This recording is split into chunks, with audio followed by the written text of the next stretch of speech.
Voilà.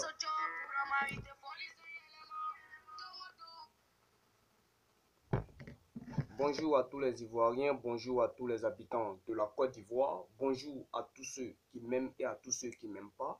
Je salue Maman Rosa Parks, une mère que j'aime beaucoup. Je salue Maman Valérie, une mère qui me coûte très cher. Je salue Maman La Joie de Lakota, une mère aussi que j'adore. Je salue Maman Karidja Denyak, une mère aussi que j'aime beaucoup. Je salue encore Maman Maëlle, une mère que j'adore. Je salue Maman Josiane, une mère que je porte toujours dans mon cœur. Je salue Papa Michel et sa femme. Voilà, ce sont des personnes aussi qui m'appellent tous les jours pour savoir comment je vais. Voilà, je salue Papa Alphonse. Je salue Maman Maïmouna, une mère aussi qui m'appelle tous les jours, qui s'inquiète toujours pour moi. Voilà, je les salue. Je salue mon frère Néhémie. Voilà, je salue également mon frère Wilfried.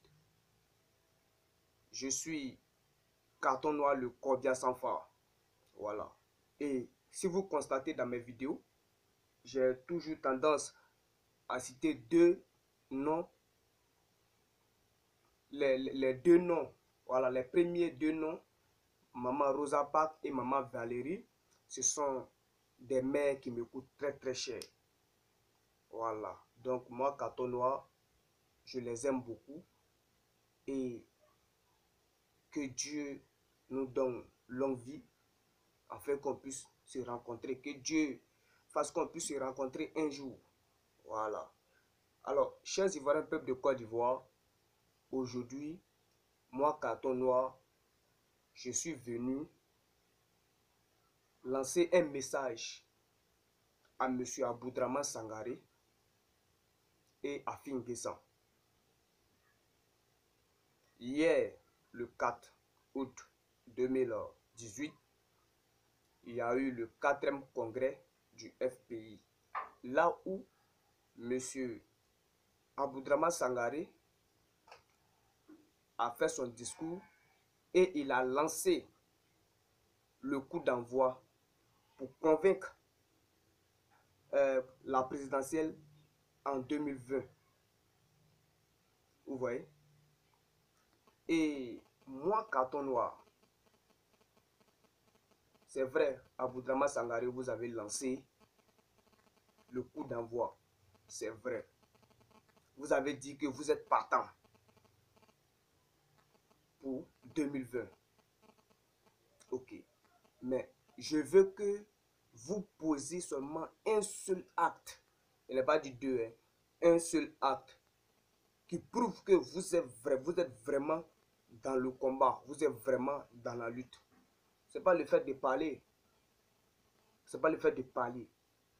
C'est vrai, vous avez dit que ouais, vous êtes prêt à aller dans ce combat-là. Vous avez même proposé deux candidats pour le FPI.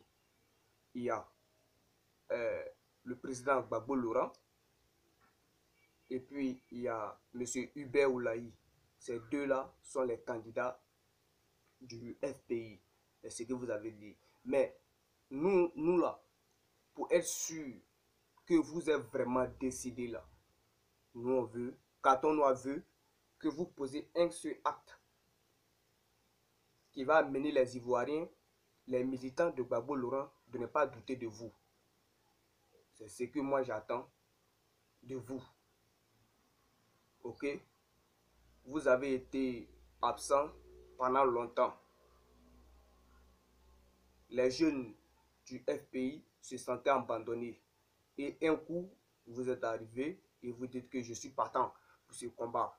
Allons-y pour pour la lutte en 2020. On va convaincre la présidentielle en 2020.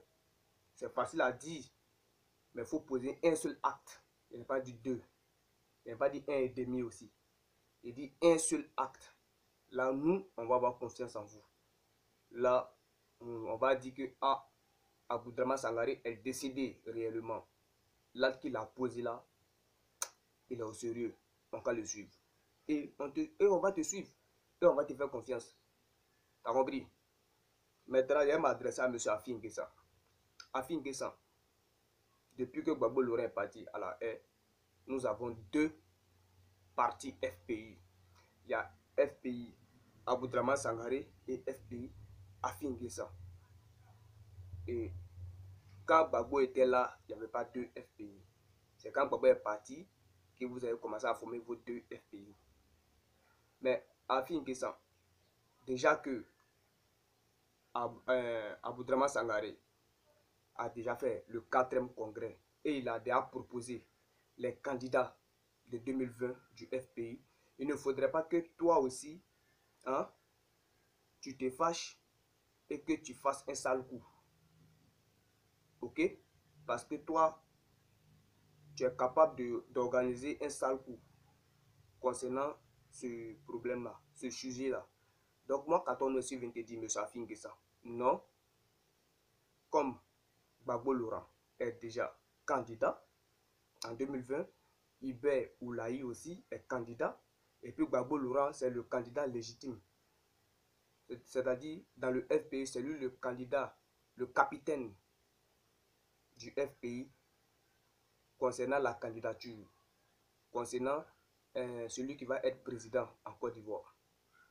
Donc, vous, Affi N'Guessan, vous ne devrez pas faire un 2e congrès et là où vous allez donner encore votre candidat.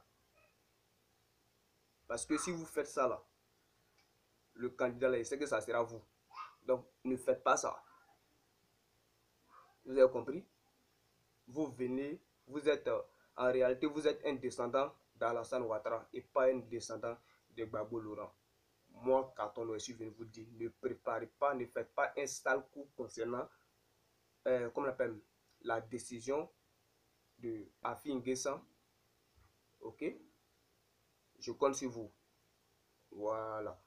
Maintenant, chers Ivoiriens, peuple de Côte d'Ivoire, moi, Katon Noir, j'ai été surpris de voir quoi? J'ai été surpris de voir M. Alpha Blondy, le reggaeman, voilà, le plus influent de la Côte d'Ivoire et de l'Afrique. J'ai vu ce dernier, je pense que c'est hier, samedi 4, voilà, qui prend le vol pour aller à la Mecque. Mais je vais te demander, M. Alpha Blondy, tu vas à la Mecque pourquoi? Tu vas à la Mecque pourquoi? Normalement, quand un être humain, un musulman, veut aller à la Mecque, d'abord, il demande pardon à tous ceux qui l'ont fait du mal. Ok? Il demande pardon à tous ceux qui l'ont fait du mal. Il confesse tout le mal qu'il a fait. Parce que si tu ne fais pas ça, il y a un endroit là où tu ne peux pas arriver à la Mecque là-bas. Et moi, je sais que vous n'allez pas arriver là-bas parce que vous avez fait trop de dégâts. Rachid Sana, vous savez très bien, c'est vous. Vous êtes à l'origine de sa mort. Et vous le savez. Vous le savez très bien. Mais vous partez à la Mecque pour faire quoi? Pour qu'on dise que, ouais, Alpha Blondy est un musulman, c'est un homme bien, c'est un homme de Dieu. Hein? Mais non. Non. Dieu seul sait qui tu es. Et moi, Katon, je sais qui tu es et ce que tu as fait. Tu as fait des sales trucs. Et tu vas à la Mecque. Tu ne vas pas arriver là-bas.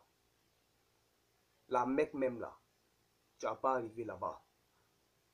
Je sais où tu t'en vas. Je sais. Je sais pourquoi aussi tu vas aller à la Mecque. Toi, tu sais pourquoi tu vas aller à la Mecque. Tu t'en vas pour tes besoins personnels.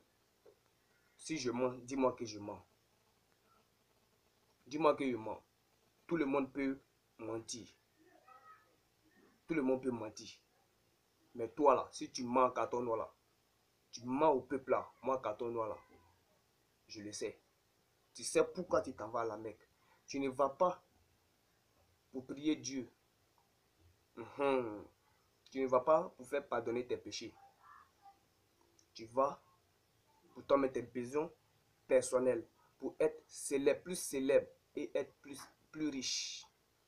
Chers Ivoiriens, regardez, un Africain, on a tous vu ça, hein, un Africain qui quitte en Côte d'Ivoire et qui va à la Mecque. Quand il revient, il devient millionnaire. Vrai ou faux? Vrai ou faux? Vrai. On a tendance à voir ça ici, en Côte d'Ivoire. Ou bien la personne devient célèbre. Quand la personne vient, on dit que la personne est quittée à la Mecque. En réalité, il n'est pas là à la Mecque. Il est arrivé dans le quartier de la Mecque, mais il n'est pas allé où il doit aller là. Il n'est pas allé là-bas. C'est comme ça. Donc, monsieur Alpha Blondy, moi, quand on a le code de 100 fois, tu sais que moi, il ne vais jamais te pardonner. Voilà, pour tout ce que tu as fait. Voilà, tout ce que tu as fait au président Gbagbo Laurent. Tu as trahi le président Gbagbo Laurent. Tu as trahi les Ivoiriens. Tu as trahi les militants. Tu as assassiné mon frère Rachid Sana. Donc, tout ça là, moi, je ne peux pas te pardonner. Voilà. Et c'est que moi, il te pardonne ou il ne te pardonne pas ou ça ne peut rien enlever sur toi. Moi, c'est ça. Voilà. Parce que moi, il ne te donne pas à manger. Tu ne dors pas chez moi. Voilà. Mais moi, il te dit, moi là, il ne va pas te pardonner tant que tu ne nous dis pas la vérité. Tu as compris? Tu dois nous dire la vérité. Voilà. Concernant tous les bêtises que tu as fait. De toi et à moi là, nous savons très bien. Nous savons très bien. Maintenant, chers Ivoiriens,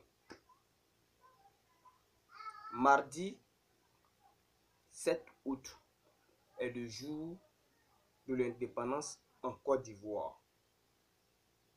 Chers Ivoiriens, peuple de Côte d'Ivoire, sur le calendrier de la Côte d'Ivoire, il y a 3 jours de férié qui sont le 7 août, qui est fête de la nation, et le 15 août, qui est l'Assomption, et enfin le 21 août, qui est le jour de Tabaski.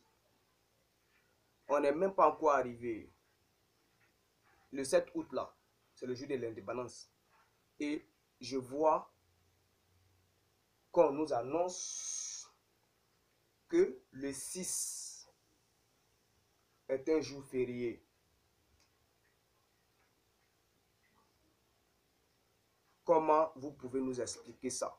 Parce que sur le calendrier, c'est le 7 août seulement qui est férié, le jour de l'indépendance. Mais comment ça se montre? On voit qu'il y a 4 jours de férié. Puisque vous avez dit lundi 6 août est jour de férié. Tellement que Alassane Ouattara veut nous montrer que lui, il est le chef. Tout ce qu'il dit là, c'est ça qu'on va appliquer. C'est ce qu'il veut nous montrer. Il veut que les Ivoiriens aient peur de lui. Les Ivoiriens peuvent avoir peur de toi, mais pas de cette manière. Comment tu peux venir changer les choses comme ça? Alassane Ouattara veut tout changer en Côte d'Ivoire. Il veut tout changer en Côte d'Ivoire. Même la façon de marier une femme là, il va tout changer ça. Il va changer le nom de la Côte d'Ivoire. Il va changer le drapeau de la Côte d'Ivoire. Hein? Pourquoi, Ouattara? Faut nous expliquer ça. Sur le calendrier ivoirien 2018, nous avons 3 jours de férié. D'abord le 5 et le 7 août, le 15 août et le 21 août. C'est 3 là. Mais vous avez ajouté le 6 août dedans. Ça devient 4. Donc, expliquez ça aux Ivoiriens. Quand on a besoin de comprendre. Je veux comprendre ça. Alassane Ouattara veut utiliser la même méthode que Blaise Compaoré. Parce qu'au Burkina Faso, tous ceux qui s'imposaient contre Blaise Compaoré les éliminaient. Et c'est ce conseil-là, Blaise Compaoré a donné à Alassane Ouattara. Que celui qui s'oppose à lui, qui le défie, il l'élimine ou bien le met en prison. Raison pour laquelle nous assistons à l'arrestation des cyberactivistes. Raison pour laquelle il allait mettre une ambassade en Finlande. Peut-être qu'il va mettre une ambassade à Kologo ici, à cause des cartons noirs, le Cordia Sanfa, Wara Tchedjougou, Wara Fima. Peut-être. Donc, pour sauver la Côte d'Ivoire, chers Ivoiriens, la première personne qu'il faut dégager, c'est Blaise Compaoré. Si Alassane Ouattara a accepté Blaise Compaoré en Côte d'Ivoire, c'est parce que Blaise Compaoré l'a aidé aussi à ce qu'il s'installe au pouvoir en Côte d'Ivoire. Puisque c'est au Burkina Faso, les rebelles se sont formés. Donc, il doit ça à Blaise Compaoré. Vous voyez. Donc, moi, Carton Noir, je dis au gouvernement actuel d'expliquer aux Ivoiriens, quand vous dites que le 6 août est férié là, c'est pourquoi vous êtes en train de... Eh, Ouattara, tellement que vous voulez tout changer, tellement que vous-même là, vous voulez que les Ivoiriens... Vous là, et vous avez que non, que vous tourmentez le peuple ivoirien. Hein? Est-ce que vous savez ça?